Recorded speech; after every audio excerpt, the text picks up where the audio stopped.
So first off, for my party wings, I'm going to go ahead and start patting them dry to get any excess water out, because you want to make sure that your wings don't have any type of moisture in them.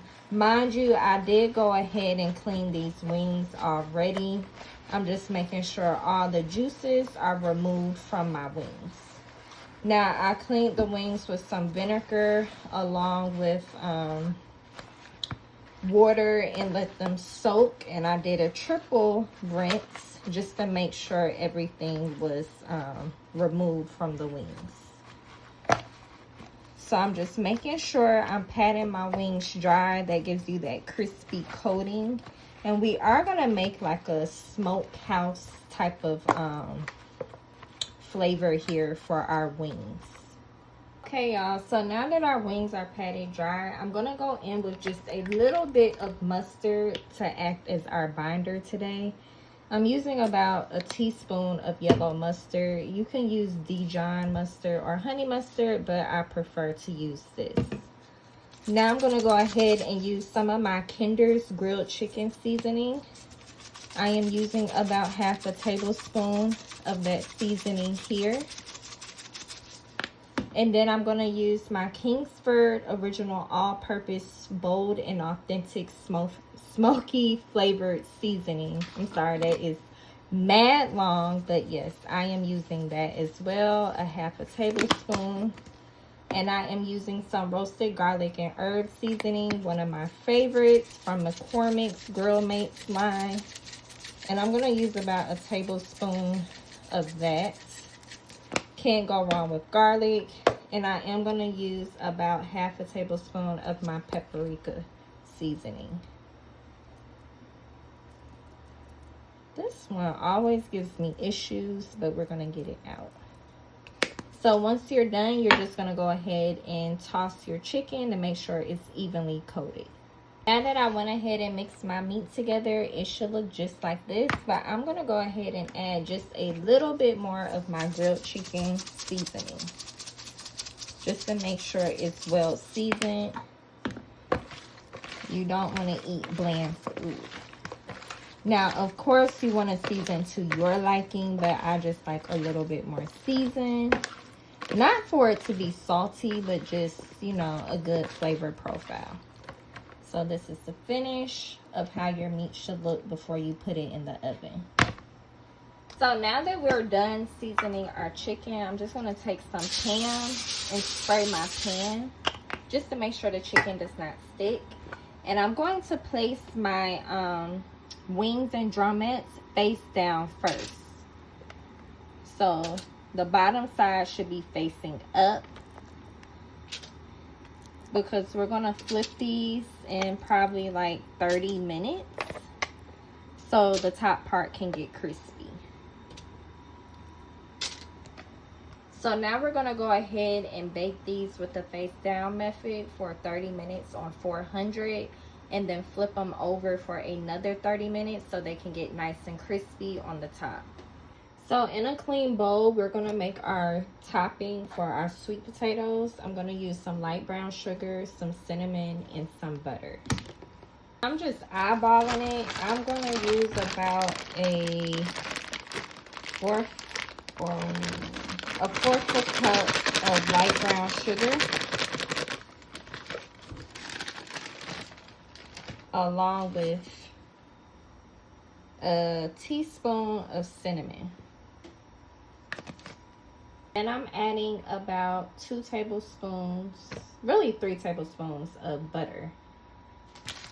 Now I'm just going to go ahead and smash this together with a fork,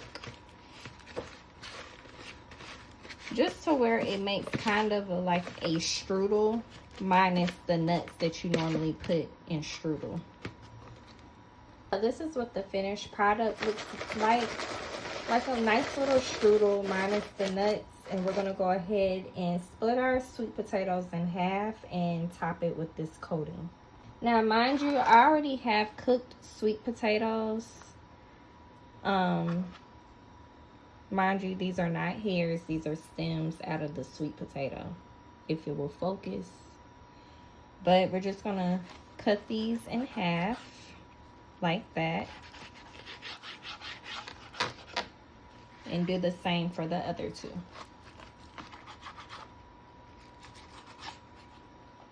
Now I'm just going to put a little bit of, ooh, that's not a little, but it's okay.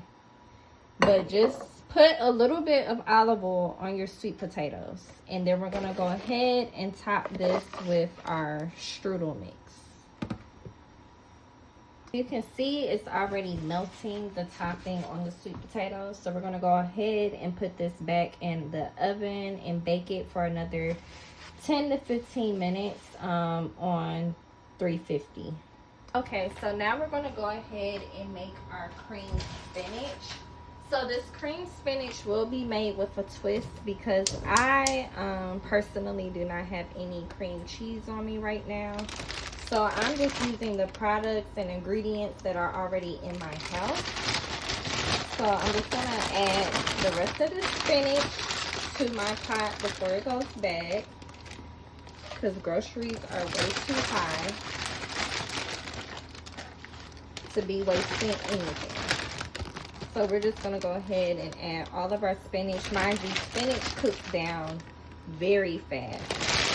So we're going to add our spinach and add a little bit of olive oil. I need to replace my olive oil and refill it.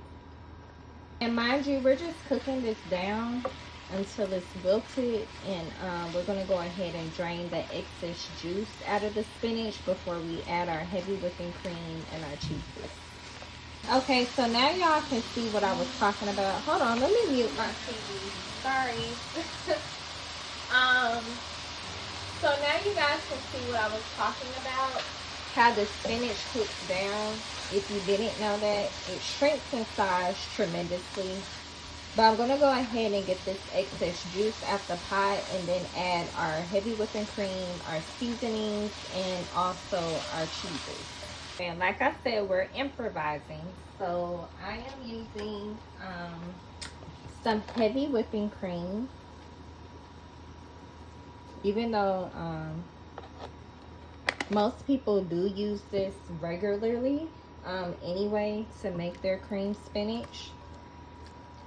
But I'm going to add a little bit. Actually, I'm going to add a little bit more because we are adding shredded cheese to this. That's enough. And I'm going to go ahead and add my Italian blend of cheese. It has mozzarella, provolone, Romano cheese, Parmesan, and a few other cheeses.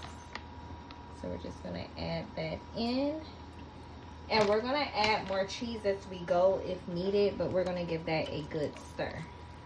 Now the heavy whipping cream and the cream cheese help thicken the cream spinach up anyway. But the cream cheese normally just makes it thicker, and it's a nice bonding agent for the cream spinach. But since we don't have that, we'll make it do what it do. And we're going to add our seasonings once we get the consistency that we like. So we're keeping it simple. Now that I have the consistency that I like for my cream spinach, I'm just going to go ahead and add a little bit of black pepper. Pours out fast. And I'm going to add some pink Himalayan salt.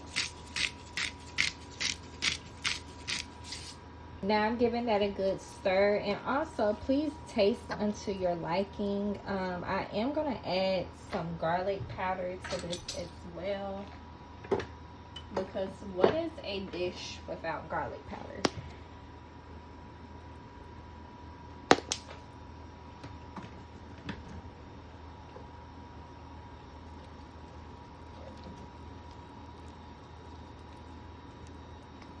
Now I'm just going to give this a quick taste. Mind you, my sweet potatoes are ready now.